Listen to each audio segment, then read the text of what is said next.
right, man. Welcome to the introduction for episode 120 for Crow 777 Radio. Jason Lindgren is with me today, and we're going to be talking about politics, more specifically the political parties, and the kind of mind-warping nonsense that it is designed to be and how effective it's been implemented, particularly since about the year 2000 with the onset of cable news 24 hours nonstop by politically divided news, well, so-called news purveyors. You know, it was funny, I was reading some stuff today and I came across a quote from Kurt Vonnegut, who absolutely tells you the truth about how presidents get seated in the United States of America. The people do not vote for presidents in this country. We cover this at length once again in the second hour when we outline for at least the second or third time how the Electoral College was made and the fact that the Electoral College is a backdoor to power. The state of Rhode Island walking out at the creation of the Electoral College, leaving only 12 of the 13 original colonies to implement what Rhode Island called a sneaky backdoor to power that would allow the same people who have always held power to continually go on holding power. Anyhow, the quote from Kurt Vonnegut, the first of two I'm going to read here, goes like this. The only difference between Hitler and Bush is that Hitler was elected. On the face of hearing that, you probably have many feelings, but actually think about what you're being told. He's claiming that Bush wasn't elected. Of course, this has to do with the whole Hanging Chads episode and everything else, but underneath the kind of double entendre, which isn't even really quite the right way to describe it, he's telling you a fact, that presidents in the United States of America are put in place not by votes from the people. But there's one more quote that I'm going to do in the intro here from Kurt Vonnegut, from A Man Without a Country, which I thought is very apropos for our times. We live in the age of censorship. It was, I think, roughly the fall of 2017 when online control mechanisms began to wholesale censor the people of the world, basically. Not any one country, but just wherever they pleased, which is a bit ironic. Because supposedly we have a government in the United States of America that was built on freedom of speech, and yet that government remains silent as all this censorship goes down. They make laws to force people, and I put that word in quotes, to do certain things, and yet a corporation is in fact a person, given the rights of a living entity, and somehow are exempt from the ideas that supposedly founded this country on free speech, freedom of thought, freedom of expression. But here is the other quote, which is very timely, that I will read from Kurt Vonnegut, taken from A Man Without a Country. And on the subject of burning books, I want to congratulate the librarians, not famous for their physical strength or their powerful political connections or their great wealth, who all over this country have staunchly resisted anti-democratic bullies who have tried to remove certain books from their shelves and have refused to reveal to the thought police the names of the person who have checked out those titles. So the America I loved still exists. It is not in the White House or the Supreme Court or the Senate or the House of Representatives, or certainly not the media. The America I love still exists at the front desk of our public libraries. On the tail of this quote, I would point out that if there was any governance for the human beings that live in this country, the idea of the censorship that's taking place that forces us to have a private website, to have a second hour to talk about things that matter, that would not be needed in a country where there was actually a government protecting the people by the standards they were brought up believing in, and basically the ideas that founded this country. We were told all the way through school. We live in the last generation that's probably going to see printed books in libraries. Probably my generation will likely be the last. When the last library closes its doors, all this information will be online. And starting a year ago, in the fall of 2017, censorship came to town. Anyhow, this was a bit on topic and a bit off topic, but let's jump in with Jason Lindgren and basically cover the social programming that is the two-party political system in the United States of America. By the way, are you red or are you blue? Cheers. All right, man. Welcome to Crow 777 Radio. This is episode 120, and I have Jason Lindgren with me. We are going to be covering the nonsensical nature of political parties, which we did outline in our last episode covering central banking. But we're going to try to demonstrate to people what they're designed to do. It has nothing to do with certain mindsets electing certain people. Quite to the contrary. And actually, in some of the quotes from central banking, that was proven outright. But anyhow, welcome, Jason. Well, good morning to you. How goes it in Baton Rouge? Hot but nice? How's Rhode Island? Yeah, hotter than Hades, man, and super wet. But I can walk again, so I'm good to go. But anyhow, I don't really have anything. I think I don't know anybody. Do you know who Marty Leeds is? He's invited me on a show. I think I'm going to do that this Friday. Yes, I do. Very interesting fellow. Very good at math. Is he? You know me. I don't look at anything online hardly at all. But anyhow, so let's go ahead and jump straight into this. And don't forget about Dave. Oh, that's right. So Jason and I both did Dave in the south of Spain. Just finish it. Actually, what's the name of his? Let me look real quick. What's the name of his channel? That's not right. I'm just going to take a quick glance here. Actually, it is. Just Finish It Records is his YouTube channel. He will also be running the trailer to Shoot the Moon, the movie that Jason is making. But anyhow, anything else you can think of, Jason? Good to go. Good to go, man. Let's jump right in. We should probably do a real big fat disclaimer on this one. For anyone who's not aware, history is in fact a lie agreed upon. We will be going through the acceptable timeline, which is in fact a lie agreed upon. There we have it. Raise your glasses and say cheers, ladies and gentlemen. Yeah, Napoleon. So I'm going to start off with the always interesting but also suspect, Manly P. Hall. World democracy was the secret dream of the great classical philosophers. Thousands of years before Columbus, they were aware of the existence of our Western Hemisphere and selected it to be the site of the philosophic empire. The brilliant plan of the ancients has survived to our time, and it will continue to function until the great work is accomplished. The American nation desperately needs a vision of its own purpose. Yeah. Okay, man. Whatever, Manly P. Hall. So are we talking about democracy or are we talking about the great work? I take umbrage with this nonsense. The idea, if someone in this world holds an accurate, true picture somehow of ancient ideas, maybe in fact these are ancient ideas, but they sure as hell didn't make it into our time.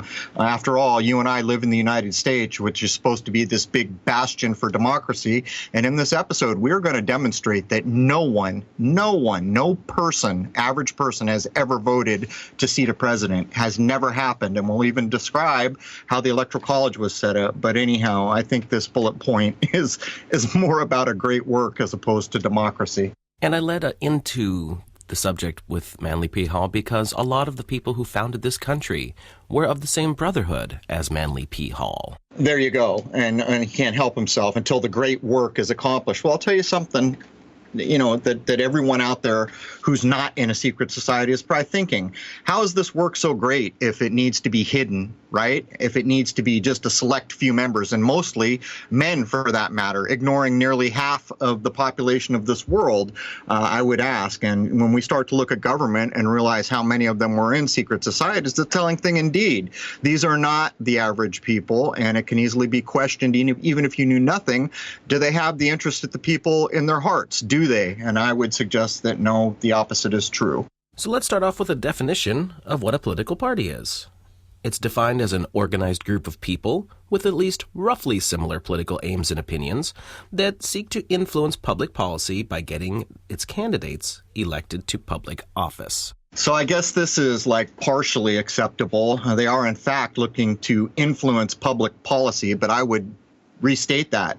They're looking to influence the thoughts of the public. After all, when you think about the idea of democracy that we all learned in high school, truly it's actually not a democracy. It's more like a republic if you want to accept that definition, but that's not even true. People will argue that the Electoral College is this, that, or the other thing, or it shows that this is truly a republic. But I beg to differ, and we'll even cover how that was set up. But political parties, as we learned from our central banking episode last time, by the way, I should ask, Jason, did you lift the quote at all for this episode from the intro? Yes, I did. Okay, so I won't go into it, but basically what it comes down to, political parties are designed to do an overarching single thing, and that is divide people and get them to waste energy on topics that have no importance. That is the stated fact by the people in power. So go ahead, Jason. So let's get something out here right at the front, that the social engineering regarding politics and how the government works and all that is constantly at work. For instance, you will always hear in mainstream news, just as a for instance, that we're a democracy or that we're going to other countries to help them, to bring them democracy. Well, we're not a democracy. We are a democratic republic, and those are two very different things. So right there you can see how they're not even telling the truth about the general overview of what our government system even is. Good point. How many times have you heard we're going to bring these poor suckers in some other country democracy? They go tip it over, jack it up. Basically, what ends up happening is they usually get a central bank. And as we pointed out last time around, it doesn't matter who's in charge of a country via governance. It is the banking that controls everything. But to get back to the point here, Jason, there are still, I hear it from people all the time. They want to act like the Electoral College is the proof in the pudding that we are some kind of a republic. But again, it's not. It's a backdoor to power. We'll cover these things as we go along. A democracy is basically mob rules. Whatever the majority votes is what goes as the laws or the decision-making process. A democratic republic means that people are voted for into office by the general public, and then those people make the laws. And that's the big difference between them. And it's a very important difference. Right. Well, if you're going to go, in the papers and on the news when they spout off that they're bringing democracy somewhere, what you said is a critical key.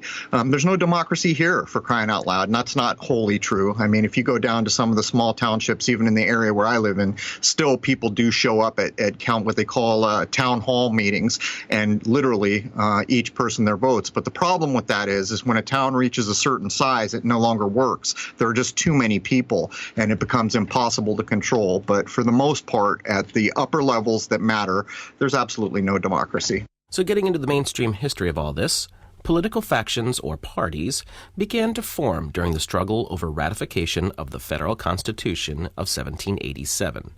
Friction between them increased as attention shifted from the creation of a new federal government to the question of how powerful that federal government should be. This is actually a huge issue during the formation of this country. The Federalists, led by Secretary of Treasury Alexander Hamilton, who's quite popular right now with the musical, wanted a strong central government, while the Anti-Federalists, led by Secretary of State Thomas Jefferson, advocated states' rights instead of centralized power. Federalists coalesced around the commercial sector of the country, while their opponents drew their strength from those favoring an agrarian society. The ensuing partisan battles led George Washington to warn of the baneful effects of the spirit of party in his farewell address as President of the United States. Damn, Jason, so much to take apart in this bullet point. First of all, George Washington is held up in every high school and every, grade school in this country as the first president, which he was not. He was preceded by many presidents, and Jason and I have covered that in past episodes. But the idea here that the government is trying to figure out how powerful the federal government would be is laughable, because one of the things he mentions here is Secretary of the Treasury, hint, hint, hint, is Alexander Hamilton. In the last episode, I did actually quite a bit of research on this gentleman and found out that he hid his Jewishness. Actually, according to some of the historical accounts that I read that are not so popular, he was born within view of Mount Zion, was the way they put it, to put a firm period on the end of their sentence. As far as I can tell, of all the big names, that may as well be comic book characters in most cases, it was Andrew Jackson who kicked hard against the banks. So the idea that there is some kind of a wrestling match to see how powerful government could be is a bit laughable when we have covered over and over and over quotes by the true ruling classes that say we don't give a damn who's in charge of anything as long as we control the banks, we run it all. So I would just state that these are the kind of political arguments that are put out in front of people, so they expend their energies, arguing one way or another on it, when in fact true power is held by banking. Absolutely it is. And to give you an idea that George Washington knew what was going on, this is from his farewell address on September 19th, 1796. Count the ways. Let me now take a more comprehensive view and warn you in the most solemn manner against the baneful effects of the spirit of party generally. There it is. I mean, whether or not we can accept anything about this man, since it's, the overarching lie that's told about him is that he is the founding father, the first president of the United States, which we've demonstrated is not true. Basically, in this stated quote that is said to have come from him, he's warning people about what parties do. And that's what Jason and I are going to do as we go along here. Now, to back up a little bit in time, the first attempt to get a government going in the colonies was the Albany Plan of Union from 1754. and this was a plan to place the British North American colonies under a more centralized government. On July 10, 1754, representatives from 7 of the British North American colonies adopted the plan. Although never carried out, the Albany Plan was the first important proposal to conceive of the colonies as a collective whole united under one government. Prior to the Albany Congress, a number of intellectuals and government officials had formulated and published several tentative plans for centralizing the colonial governments of North America. Imperial officials saw the advantages of bringing the colonies under closer authority and supervision, while colonists saw the need to organize and defend common interests. One figure of emerging prominence among this group of intellectuals was Pennsylvanian Benjamin Franklin. Earlier, Dr. Franklin had written to friends and colleagues proposing a plan of voluntary union for the colonies. Upon hearing of the Albany Congress, his newspaper, the Pennsylvania Gazette, published the political cartoon Join or Die, which illustrated the importance of union by comparing the colonies to pieces of a snake's body, an image that would be reused later on. The Pennsylvania government appointed Franklin as a commissioner to the Congress, and on his way, Franklin wrote to several New York commissioners outlining short hints towards a scheme for uniting the northern colonies by means of an act of the British Parliament.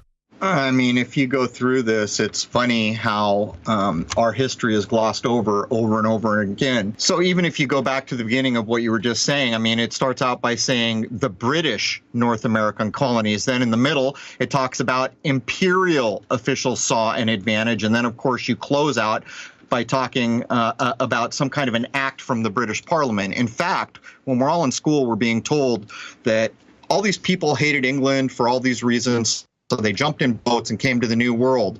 But even if you take that apart logically, which I've mentioned many times, they came to this place and then they named it after the place they hated. They landed in New England. Every town, every city around where I am is, with very few exceptions, is a name that was lifted from England. You can see what's going on here. I've even seen people do work to show that George Washington and King George may well have been the same person. I may go with that at some point. The point the picture I'm making here is we're all being convinced that there's like this democracy forming, when in fact we were never separated from the British powers.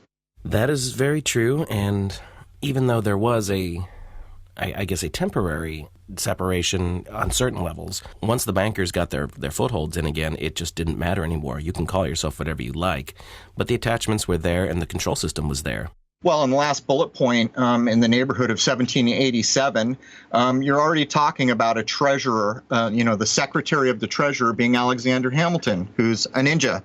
He's hiding his true ethnicity, and he's also going to pave the way, as we covered in our last episode, for central banks to come in. So while they've got everyone arguing, supposedly, about what kind of a government or who's going to hold the most power, is it going to be the states? Is it going to be a central? Is it going to? The truth is, they're secretly lining up banks, which in fact will hold all the power, regardless of who or what is in charge of the political ideas and infrastructure. Now, to show you just how this country got founded and what was behind it and how things got set up for later on, this is from FreemasonInformation.com. Illustrious brother Ben Franklin and Freemasonry. Ben Franklin has long stood as one of the patriarchs of American Freemasonry. As one of the most prominent founding fathers, today Franklin is known for little more than the face on the $100 bill. Yet the history of the man behind such an honor is rich with industriousness, inventiveness, and political genius, such that he is perhaps one of a few who could be considered a modern-day Renaissance man, both in and out of the fraternity. Franklin was born on January 17th, 1706 in Boston, Massachusetts, as calculated by the New Style, Gregorian calendar dating. Yes, they make a point on the Freemason website to point this out. His intelligence and wisdom helped him excel as an author, scientist, philosopher, statesman, and postmaster. As well known as Ben Franklin is as a founding father of the United States, he is also known as an illustrious Freemason. Yeah, so here it all is, but I think the main point that I'll make here is the as calculated by the New Style Gregorian calendar, that dating system. And I think what is being pointed at is as opposed to a more accurate style, which would have been Julian. Basically, what I have come to accept is likely true. The Gregorian calendar is created to facilitate commerce. That's what it's there for. But more than that, it obscures history, because most of history in the past few hundred years, if there is such a time, was actually clocked using the Julian calendar. And so this comes from FreemasonInformation.com. Anyone can go out and look at the number of cornerstones that are using what we would call the Jewish style of year dating, and they're also tracking the Julian calendar at the same time. In other words, they're not using the Gregorian calendar. And that tells you something about Freemasonry in general. And I'll ask the question again. If the majority of the people being supposedly governed in the United States of America, because I live here and I understand what goes on here, have no idea what the great work is, then how can it be great? It's being hidden. If it was a great thing, it wouldn't need to be hidden. So I'll ask openly, if there is a high-ranking Freemason out there that hears this, why don't you come on the show and go ahead and outline for us the great work that apparently we're all supposed to be subject to? You point to the founding fathers, the so-called founding fathers, who in my view are basically about like Batman and Superman at this point. It's mostly man, myth, and magic that we get, apparently. I will say, come on the show and tell us what the great work is that's supposedly being implemented for the majority of the population of this world. So there's that, Jason. Well, the interesting thing is Freemasons are sworn to lie to the profane. And who are the profane? All of us that aren't members of the Brotherhood. So anything a Freemason would say could pretty much be accepted as you got a 50-50 chance. They might be lying, they might be telling the truth, but they are under no obligation to tell us the truth. And that tells you something about the organization, doesn't it? If you want to act like there's some kind of a democratic government that's of the people, by the people, and for the people, and yet we know flat out that the supposed founding fathers were all in secret fraternities who will call us profane if we are not in their fraternity. And of course, this does not include almost every living female. There are very few living females. There are groups like, what is it, the Red Star or the North Star? I've forgotten, Jason. Eastern Star. Eastern Star. My point being is they're excluding the vast majority of everybody who's supposedly being governed, and that is not acceptable. If it can face the light of day, then maybe it's worth something, but clearly this stuff is hidden and cannot face the light of day. Well, as I've heard it said from Freemasons, if you are not one of us, you are nothing. That's a funny thing, coming from one human being to another human being, because if you cut either one of us, we're both going to bleed. So basically what is being judged here is circumstance. Someone was by chance in a position or born into a family where they were going to be put into this fraternity, and the other people who by chance did not get there are profane somehow. It's a weak argument, and by logical deduction, it holds no merit, in my view. Interestingly enough, you can go up to the door of the lodge and knock on it and ask to join. But they are not supposed to ask you. Well, I've also heard that you've got to be, what's it called when a couple people vouch for you? You have to have two people vouch for you to even be considered for entranceship, yes. Right, but with so much of the research that we've done, what it appears to me, and this started all the way back and is outlined in books like The Devil's Pulpit, of people who got their hands on some of the highest Masonic texts at the time, that basically what was going on, and we've read this account over and over and over, is the highest reaches of Freemasonry, apparently, are lying to all the lower levels. Very few people from the lower levels will ever go above the Royal Arch degrees or the Hebraic degrees or whatever you want to call them to actually start to be told truth.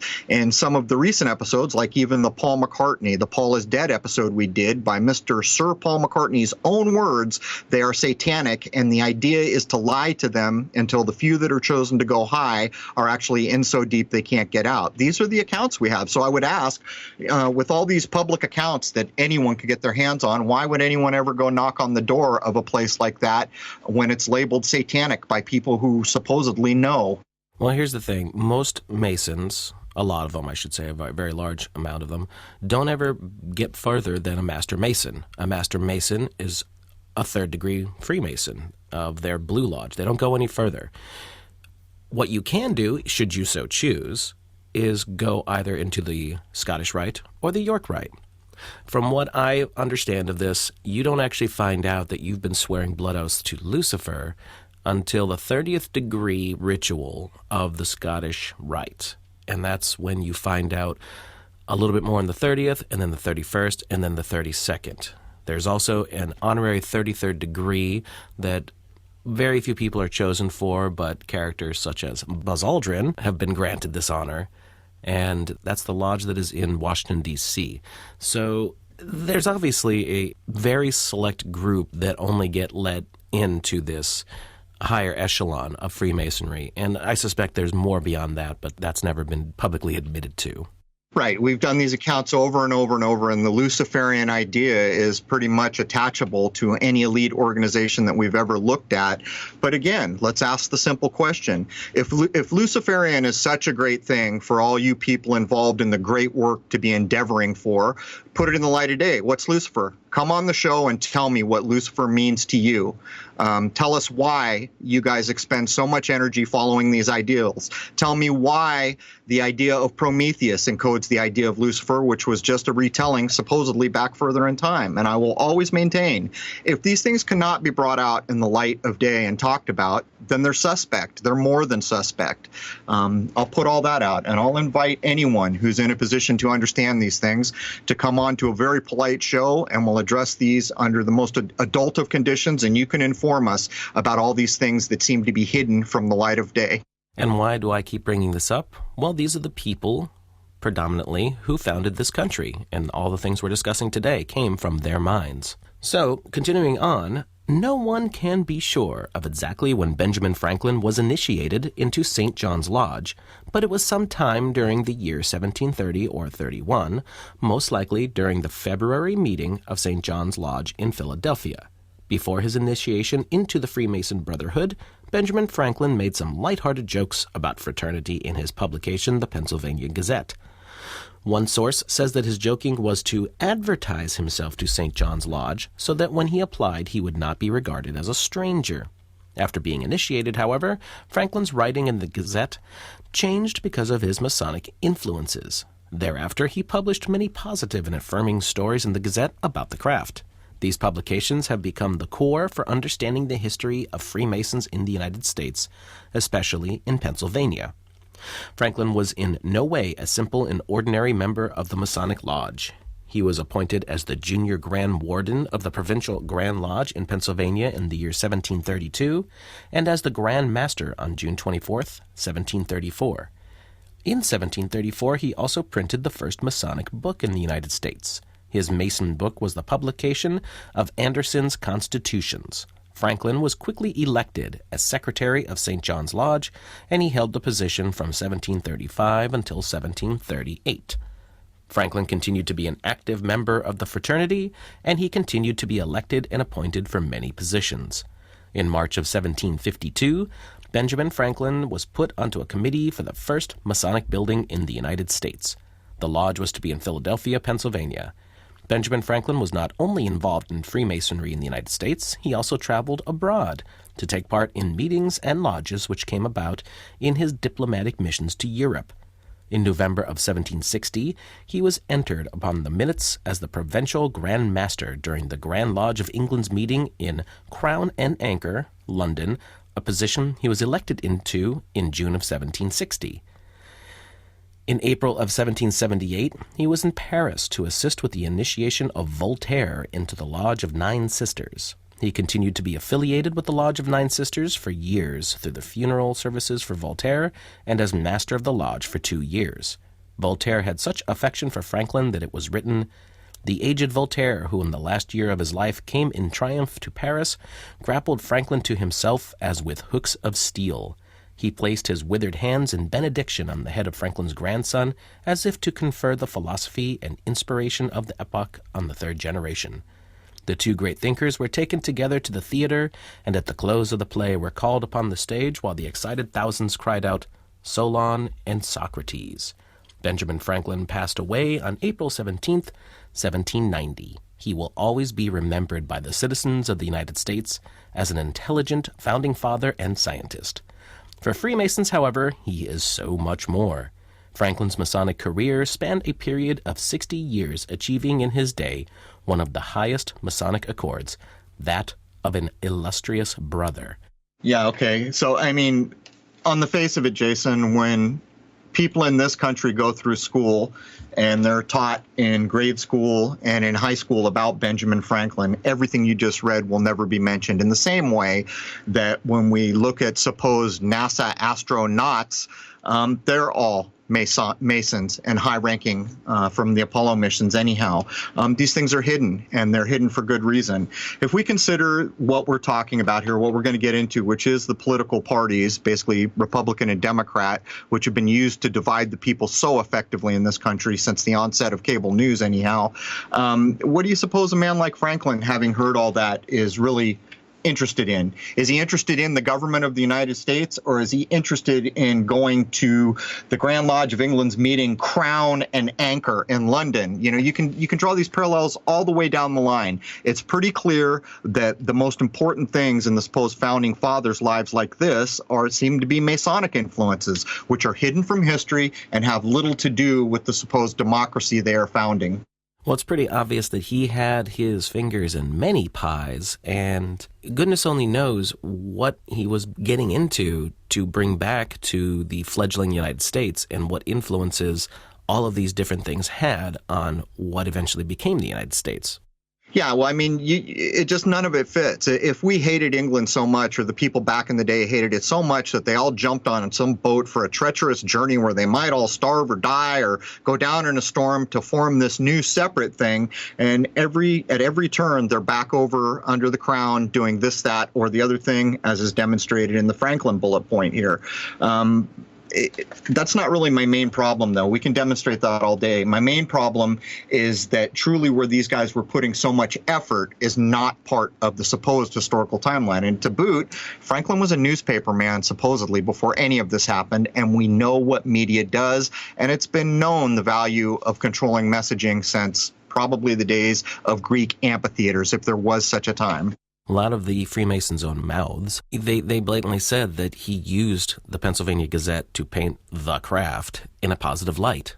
Well, that's an interesting thing, too, because we can find accounts all day where supposedly there were sects all over the early founding of this country that were hardcore against Freemasonry.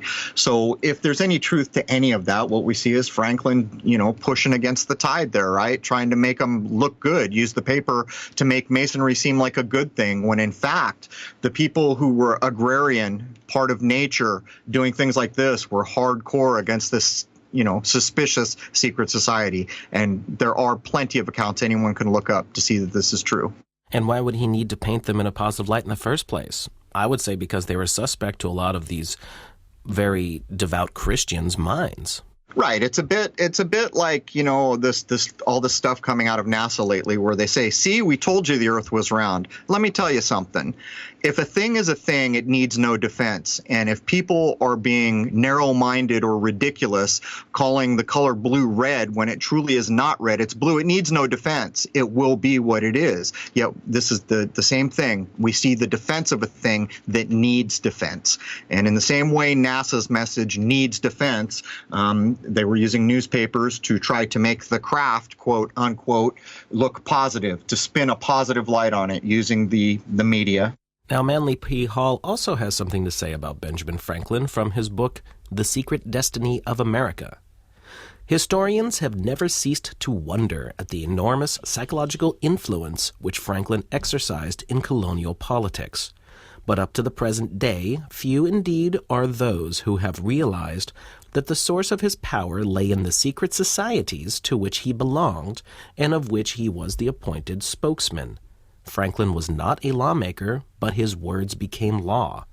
Beneath the homely wisdom which he circulated in his almanac, under the pseudonym of Poor Richard, was a profundity of scientific and philosophic learning. He understood both the farmer and the philosopher, and could speak the languages of both. So the secret destiny of America just more concisely said what I rambled on about in the last bullet point.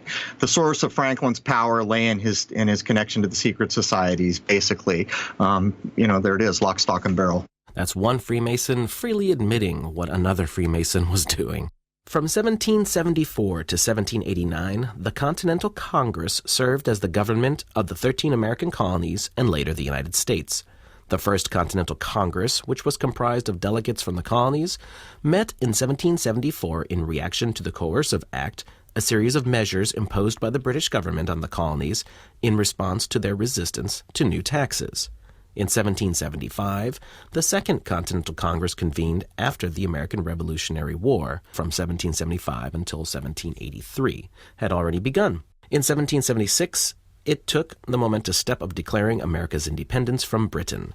5 years later, the Congress ratified the first national constitution, the Articles of Confederation, under which the country would be governed until 1789, when it was replaced by the current U.S. Constitution.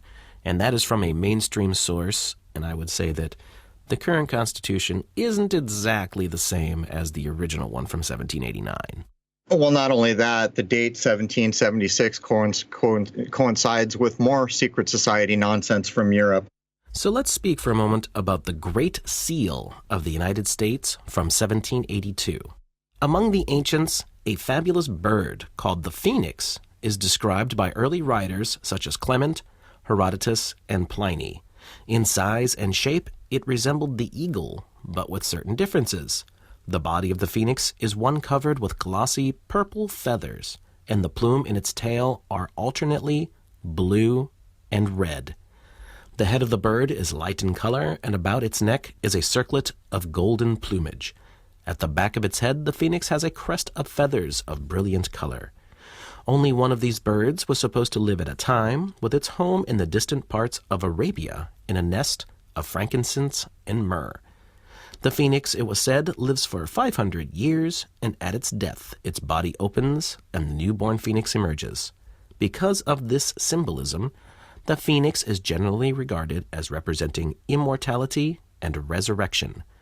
All symbols have their origin in something tangible, and the phoenix is one sign of the secret orders of the ancient world and of the initiate of those orders, for it was common to refer to one who had been accepted into the temples as a man twice born or reborn. Wisdom confers a new life, and those who become wise are born again. The design on the reverse of the seal is even more obviously related to the old mysteries.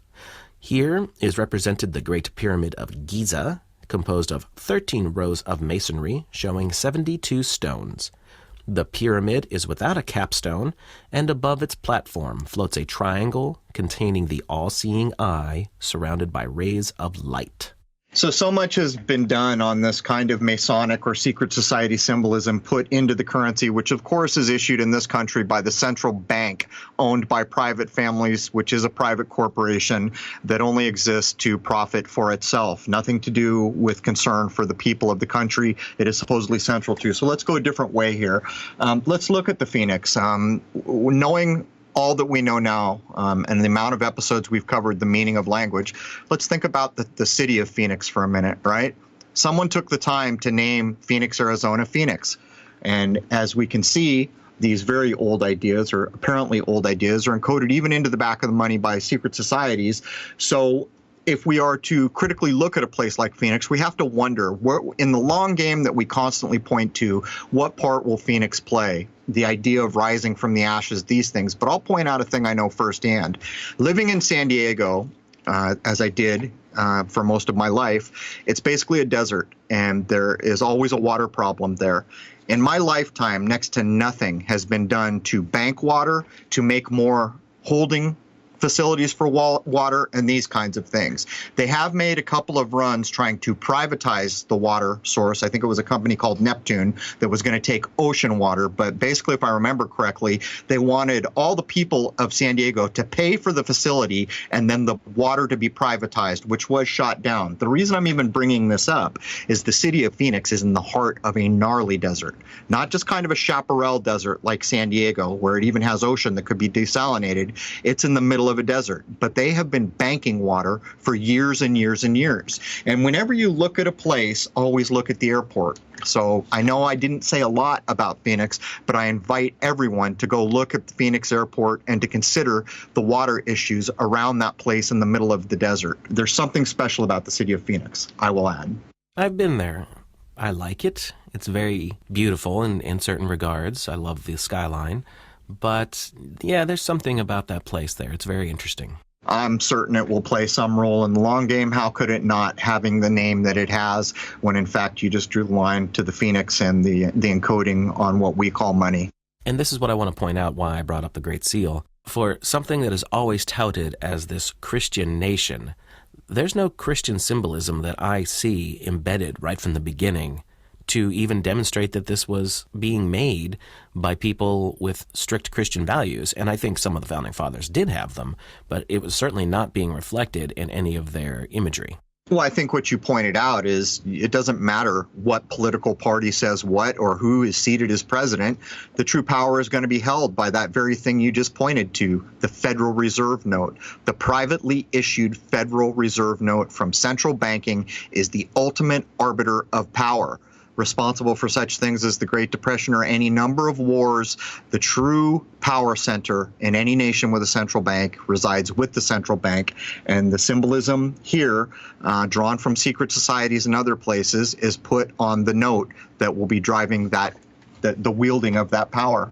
Now we're going to get into the mainstream history of the party systems, and you can see as time goes on how they whittled it down to just two parties, which of course today are the Republicans and the Democrats.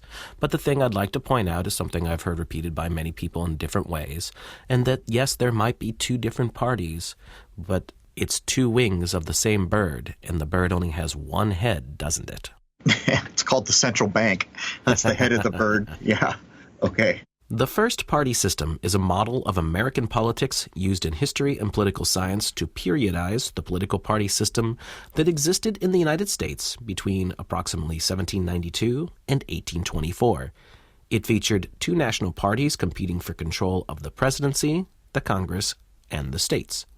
The Federalist Party, created largely by Alexander Hamilton, and the rival Jeffersonian Democratic-Republican Party, formed by Thomas Jefferson and James Madison, usually called at the time the Republican Party. The Federalists were dominant until 1800, while the Republicans were dominant after 1800. Boy, I wonder if there was ever a time during this period when money was not dominant.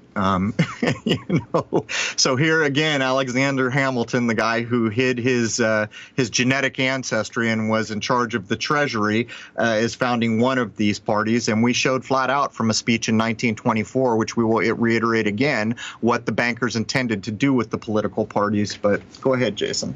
You know, I'm curious, are you aware that there is a major Broadway play about Alexander Hamilton?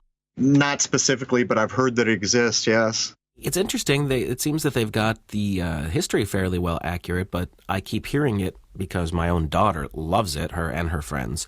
And I'm wondering how this play about early American culture and the Revolutionary War actually was brought into prominence. It just kind of strikes my curiosity, and I should probably dig into it a little bit more. I'm sure there's a story there. After all, we know what media and the stage are for, don't we? It sways mindsets, doesn't it? Absolutely. Historians and political scientists use the phrase second party system as a term of periodization to designate the political party system operating in the United States from about 1828 to 1854, after the first party system ended. The system was characterized by rapidly rising levels of voter interest beginning in 1828, as demonstrated by election day turnouts, rallies, partisan newspapers, and high degrees of personal loyalty to parties. Two major parties dominated the political landscape: the Democratic Party, led by Andrew Jackson, and the Whig Party, assembled by Henry Clay from the National Republicans and from other opponents of Jackson. Minor parties included the Anti-Masonic Party, an important innovator from 1827 to 1834, the Abolitionist Liberty Party in 1840, and the Anti-Slavery Free Soil Party in 1848 and 1852. The second party system reflected and shaped the political, social, economic, and cultural currents of the Jacksonian era until it was succeeded by the third party system. Frank Towers specifies an important ideological divide. Democrats stood for the sovereignty of the people, as expressed in popular demonstrations, constitutional conventions, and majority rule as a general principle of governing, whereas Whigs advocated the rule of law, written in unchanging constitutions, and protections for minority interests against majority tyranny.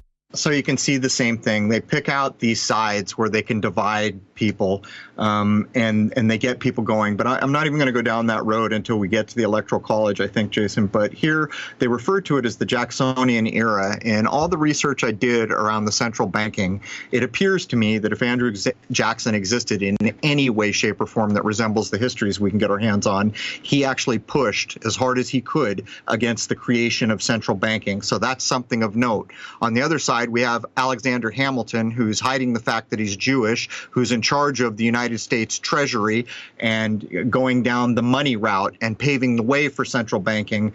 And if any of this is to be trusted, apparently, and it's hard to fathom because, well, we can say this, even attached to Andrew Jackson is the supposed idea of how the Democratic Party gets the donkey as their logo. Now, the Democratic Party will claim over and over and over that that is not their official logo, which is a bit laughable because we've seen it our whole lives, and they never created one that is official, so clearly they're okay with the use of the donkey. But supposedly it came from Andrew Jackson's time when he was referred to as a jackass. And the reason he was referred as a jackass is because he was pushing against the central bankers, as far as I could tell, Jason. Well, even in those days, it's quite apparent that the bankers had extremely powerful connections into all the media and everything. So, of course, you're going to use that media to paint a picture of your major opponent as undesirable. Right. I mean, they had their people in there from the get-go. Alexander Hamilton proves it. And the fact that he was a ninja and had to hide who he truly was is all the more evidence to show. But what's he in charge of? He's in charge of the Treasury, of course. And anyone can go back to the last episode, 119, and listen to the central banking and how we implicate Hamilton, who actually ends up on the $10 bill. It's a bit ironic that Jackson ends up on the 20, but I'm sure that if any of what we have said here is true, it must be a poke in the eye of some sort. And it's just extremely important to point out to everyone that right from the get-go, once the United States was founded, the central banks immediately tried to get in there. It wasn't worth England to keep throwing troops in this militaristic endeavor to keep fighting the colonies when they realized they could just do it financially. It didn't matter what name the colonies had. If you control the money system, you control it all anyway. Well, there's a further line to be drawn here. Do you remember, you probably don't, I would have to look it up at this point, Jason, but as we demonstrated, the Bank of England is the model that all central banking was drawn from. So already in these times that we're talking about, within the span of a certain period, the central bank called the Bank of England, controlled by Rothschilds and other secret money families, is in place. And it's in place to serve as a paradigm, as a model, so that they can replicate these ideas across all other places. You know, I would submit, Jason, that, you know, this Masonic great work, where does central banking fit into the great work, I would ask? You know, that is a very good question and a line of research we should plunge down. Yeah, it would be interesting to know. And I'll tell you what, it is a certain religious persuasion that is pushing the central banking idea. And also we see in Masonry that they constantly use the Jewish or Hebraic date system. How many cornerstones have you seen that use the 5,000 number? Well, that's the Jewish way of counting. And by the way, as far as I can tell, the Jewish way of counting calendar years goes back further than anyone that I'm aware of. And that's very interesting indeed, something to take note of when we're trying to dissect all these histories and how they date things and where they line up in supposed mainstream history. You know, I will maintain that the whole adoption of the Gregorian calendar is about commerce. It's about corporation. It's about all the things we've talked about with the straw man and the currency, hint, hint, hint. This calendar is to facilitate that working of a takeover of everything. And the Julian calendar, by the way, as we have shown in past episodes, is still tracked by the Naval Observatory in Washington, D.C., the main purveyor of time tracking here in this country with their supposed cesium clock. When Jason and I went to start to take apart the birth and death dates of supposed royals that had been reported, we hit a roadblock really quickly because we realized that it's not possible in a single week to put together a show when in fact the lives of these people were tracked in the Julian calendar and then reported in the Gregorian calendar. A lot of work. I mean, it could be done, but it is a lot of work. And it really jumped out at me that the Freemasons themselves pointed out in their own public information of the difference of the Gregorian calendar versus the Julian. They obviously track this stuff. It makes me wonder if high-ranking Freemasons are somehow outside of the straw man idea, which I suspect they probably are. Because if you're in a society and you're high up like that and you're using the Julian calendar, you're not even using the calendar of commerce except for the public view. It would be an interesting thing to know that if you get above Royal Arch degrees or whatever it might be called, are you still subject to the ideas around the common man not being able to own anything and living under the shadow of a straw man identity? The one thing I've always wanted to know is what is above the 33rd degree, because I assume that there's more going on. But when you're at that point, I'm assuming that you are so into the system, you are so bought in and part of it, that at that point you're never going to spill the beans. Well, in the Paul McCartney book, which I have real problems with, Billy's Back, he starts to go into the 33 degrees according to him, and we've done what it means astrologically about the sun doing 33 degrees before it leaves a sign. According to Sir Paul McCartney, and it's been actually reported in lots of places, there are 33 vertebrae in the human spine.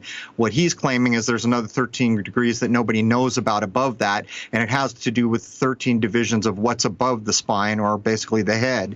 There's all that, Jason, but I haven't looked at it that much. And speaking of all this Freemason stuff, the Anti-Masonic Party, also known as the Anti-Masonic Movement, was the first third party in the United States. It strongly opposed Freemasonry as a single-issue party and later aspired to become a major party by expanding its platform to take positions on other issues.